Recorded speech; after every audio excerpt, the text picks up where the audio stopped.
Hi friends, welcome back to my channel క్రిస్వా.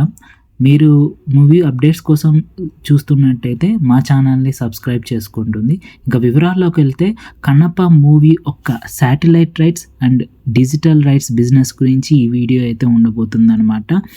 ఇంకా ఈ digital రైట్స్కి వచ్చేసరికి ఈ మూవీ యొక్క డిజిటల్ రైట్స్ ఆల్రెడీ అమెజాన్ ప్రైమ్తో ఉన్నాయన్నమాట. ఈ మూవీ ఆల్రెడీ రిలీజ్ అయింది. ఇంకా మూవీ విషయానికి వస్తే ఈ మూవీ రిలీజ్ డేట్ వచ్చేసి June 27, 2025 రిలీజ్ అయిందనమాట. బాక్స్ ఆఫీస్ వద్ద మంచు విష్ణు కెరియర్లోనే ఫస్ట్ డే వచ్చేసి 9.5 crores. విష్ణు మంచు ఒక కెరియర్లోనే బిగ్గెస్ట్ ఫస్ట్ డే కలెక్షన్స్ అనే చెప్పుకోవాలి.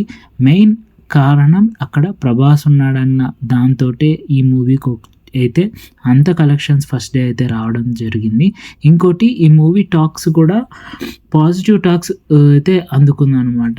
ఇంకా విష్ణు మంచు బ్రదర్ ఎవరైతే ఉంటున్నారో ఆయన కూడా గొడవలన్నీ జరిగినప్పుడు కూడా ఆయన అయితే మూవీ బాగుందనే మీడియా ముందర అయితే చెప్పారు. తర్వాత ఈ మూవీ కలెక్షన్స్ అంతగా పెద్దగా రాబట్టలేకపోయిందనే చెప్పాలి.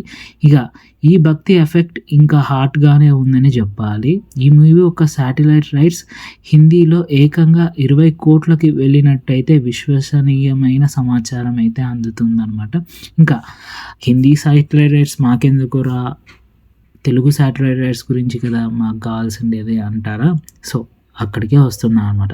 తెలుగు ఒక శాటిలైట్ రైట్స్ ఈ మూవీకి వచ్చేసే ఇప్పటి వరకు జరగలేదని ఏదైతే తెలుస్తుంది. బట్ రీసెంట్గా సన్ టీవీ నెట్వర్క్ అయితే ఈ మూవీ ఒక శాటిలైట్ రైట్స్ ఒక మంచి డీల్కి అయితే కుదిరించుకున్నట్టయితే తెలుస్తుంది అనమాట.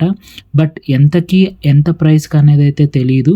బట్ అన్ని లాంగ్వేజెస్కి అయితే ఈ మూవీ తీసుకుంది ఎక్సెప్ట్ హిందీ. ఇక మంచు విష్ణు కన్నప్పగా చేసిన ఈ మూవీ June 27, 2025 రిలీజ్ అయిందనమాట. ప్రభాస్, అక్షయ్ కుమార్, మోహన్ లాల్ క్యామియోలలో నటించారు. ఇంకా కాజల్ అగర్వాల్ పార్వతీదేవిగా, ఇంకా అక్షయ్ కుమార్ శివుడుగా ఈ మూవీలో అయితే ఉన్నారనేది అయితే తెలుస్తుంది. టీవీ ఒక హక్కులను 9.35 కోట్లకి మొత్తం తెలుగు, తమిళ్, కన్నడకి కలిపి రైట్స్ తీసుకున్నట్టయితే తెలుస్తుంది అనమాట. అది కూడా కన్ఫామ్ కాదు. బట్ 9.35 కోట్లు 10 సంవత్సరాలు కానీ ఇక్కడైతే మూవీకి సంబంధించిన వాళ్ళు లీక్ చేస్తున్నారు. బట్ అది ఎంతవరకు అయితే తెలియదు.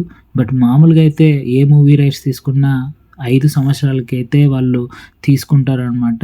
అది ఒక సినిమా ప్రొడ్యూసర్స్ అండ్ ఛానల్ హెడ్కి సంబంధించిన మధ్య ఆ బిజినెస్ ఉంటుంది.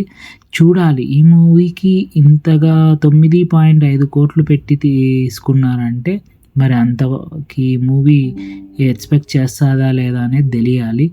ఇక ఫన్ ఫ్యాక్ట్ వచ్చేసేసి అక్షయ్ కుమార్ కామియోకి 10 కోట్లు చార్జ్ చేశారంట ఈ మూవీలో. ప్రభాస్ అండ్ మోహన్ కి వాళ్ళు పే విషయం అనేది అయితే పెద్దగా చెప్పాలి. ఇవాళతో కన్నప్ప ఒక శాటిలైట్ రైట్స్కి అయితే ముగింపు పలికిందనేది అయితే తెలుస్తుంది.